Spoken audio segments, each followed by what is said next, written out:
Hello and welcome to Is It Just Me? Is it just me, Adrian Ashton, who thinks about this stuff and thinks, that's a bit odd. Why is that like that? That doesn't seem very fair. Is it just me?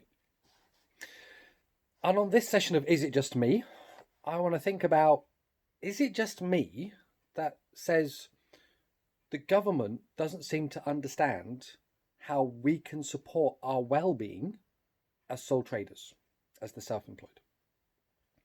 Let's put this into context. Over 1 in 10 people are self-employed in the UK today. So at the start of 2022, there's about 4.5 million people like me who are registered sole traders. We are self-employed. We are our own businesses in our own right. We're not a limited company. We're not company directors. And that means we make up over 10% of the entire workforce in this country.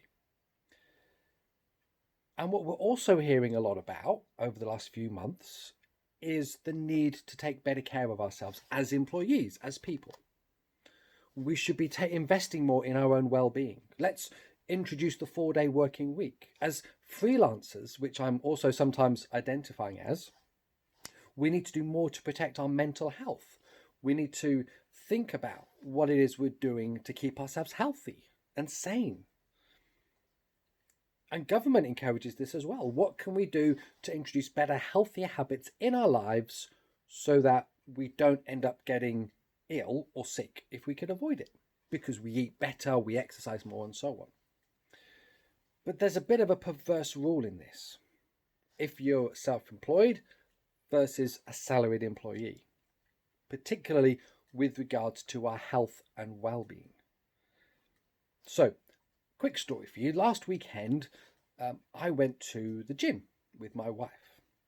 So a few months ago, my wife decided to take up a membership of a local gym. Access to the bicycles and the weights and the swimming pools and all the other nice things that come with that. And because she's employed, she got a better deal.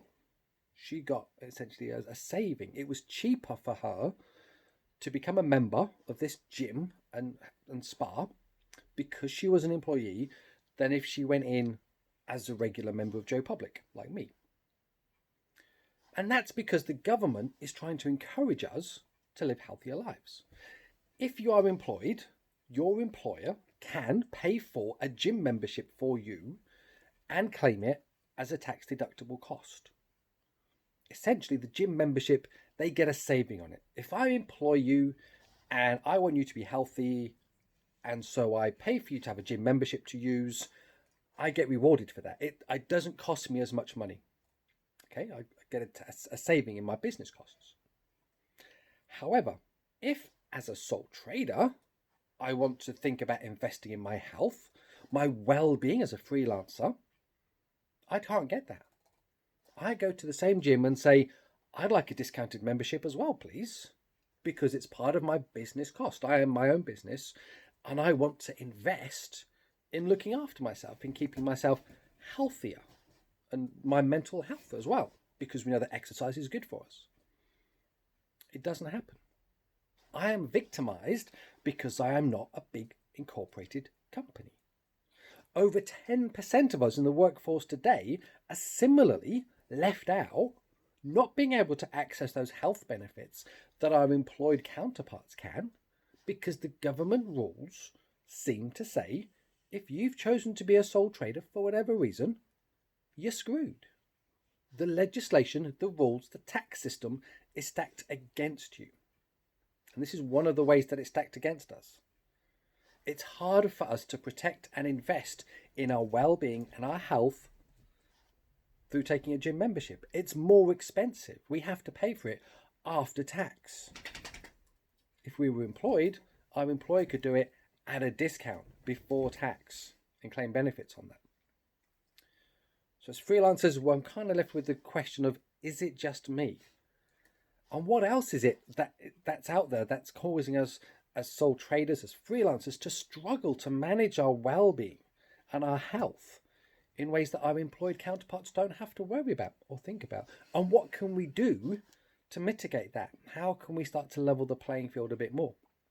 If you have an idea or a suggestion, please feel free to get in touch. Stick something in the comments box below. But otherwise, thanks for putting up with this rant, and hopefully you kind of gain some comfort of thinking it's not just you who struggles with this or thinks this doesn't seem fair. It's actually happening to 4.5 million of us. And maybe it's time that we try to create a bit more of a change within that. Thanks for listening. Until next time, I've been Adrian.